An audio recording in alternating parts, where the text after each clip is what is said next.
Sukhoi 35, popularly known as Su-35, developed by Russia versus F-16, developed by America. So finally, the Western America has agreed to give Ukraine the long-awaited F-16 fighter jets. This comparison is a bit unfair, but that is the reality. F-16 is going to fight against the Su-35. And who is going to win? Well, get yourself a cup of coffee and let us dive deep. Let's start from F-16. F-16 is a fourth-generation fighter jet developed in the 1970s by America. Note, some F-16s are fourth-generation plus fighter jets. They are equipped with modern technology. The Su-35 was developed in 2007 by Sukhoi. Now, the Su-35 have more advanced technology more than the F-16 because, obviously, the Su-35 was developed not long ago. The Su-35 have a long history. The Su-35 is a fighter jet that was supposed to be developed in the 1990s, but rather unfortunate, the Soviet Union collapsed, and that is why it delayed. That is why it was finally developed in 2007. But the first time that the Su-35 entered a rare combat was in 2016 in Syria. Su-35 is generation 4.5 fighter jet, so a bit advanced more than the F-16. Both America and Russia have fifth-generation fighter jet. Americans have the F-22. The Russians also have the Su-37. So they are both fifth-generation fighter jet, but they are not going to deploy this fifth-generation fighter jets in this particular war. Both America and Russia is being very, very cautious because they don't want their latest technology to fall in the hands of their enemy. So both countries will prefer not to deploy their fifth-generation fighter jets. It's unfortunate, but these F-16s are going to be coffin for those who are going to fly them. Ukraine inherited a lot of weapons from the Soviet Union. The only country that got weapons more than Ukraine is Russia after the collapse of the USSR. The Ukrainians had a lot of fighter jets. Where are they? The Russians blew everything up. Let's be realistic here. The Russians are still going to maintain air superiority in Ukraine because of advanced fighter jets. And they have more option. I doubt Ukraine is going to get even up to 50 fighter jets. The Russians, on the other hand, have a lot of options to choose from. They still have the Su-27, they have the MiG-29, they have the Su-35, they have the MiG-35 or 37, I stand to be corrected.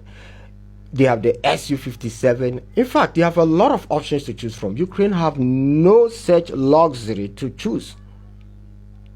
Putin was right. Putin said we are going to take down these F-16s when they arrive. I hope you guys remember. We were told that these tanks were going to be game changer. The Abraham tanks, Leopard 2 tanks, Challenger 2 tanks. Today, all these tanks are in museums. The Russians blew everything up. When was the last time you heard about these tanks? Putin said they are going to take out this F-16. And Putin is not bragging. He has said it before.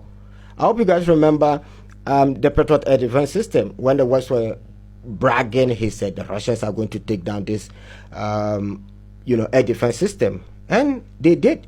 When was the last time you saw Ukraine boasting of air defense?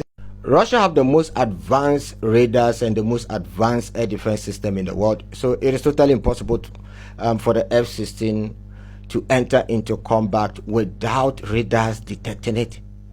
This is actually something that the Russians inherited from the Soviet Union. Back in the days, the Soviet Union realized that American style of warfare is all about air superiority, and these guys were developing better fighter jets. So the Russians decided to also create better air defense systems. And there's a big difference between American fighter jets and Russian fighter jets. Russian fighter jets are developed to do something specific, whilst on the other hand, American fighter jets are basically designed to do everything at once. And that is why of late, Americans are struggling with their fifth-generation fighter jets. So this explains why American fifth-generation fighter jets are struggling, right? Because they design it to do everything.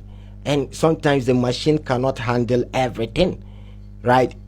Though America has not developed any of their fifth-generation fighter jets in any rare combat, but it keeps getting accident. That is the point. Now, this is also another clear proof that Americans are involved in this particular war directly. This is exactly what they did in Vietnam.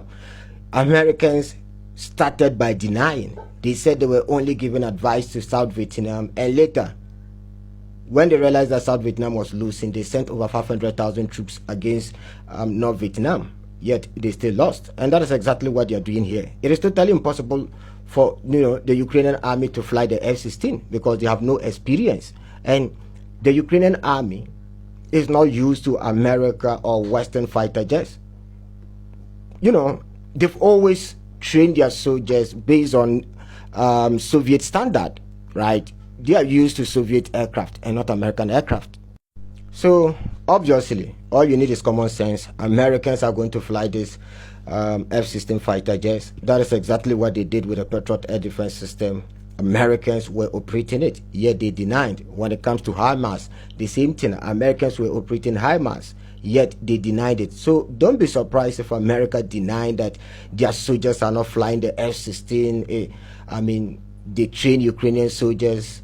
It's absolute nonsense. Within this short period of time, you cannot train a pilot to be, a good pilot, right? To fight, especially when you're fighting against a superpower. Russia is not Afghanistan. Russia is not Iraq. Russia is not Somalia. Russia is not Ghana. Russia is Russia. They have the most or the best air defense systems in the world. And how can a Ukrainian perform better in F-16? Only Americans can do that. Well, interesting time ahead. Don't forget to hit on the like button and share to family and friends. Shalom. See you guys in the next episode.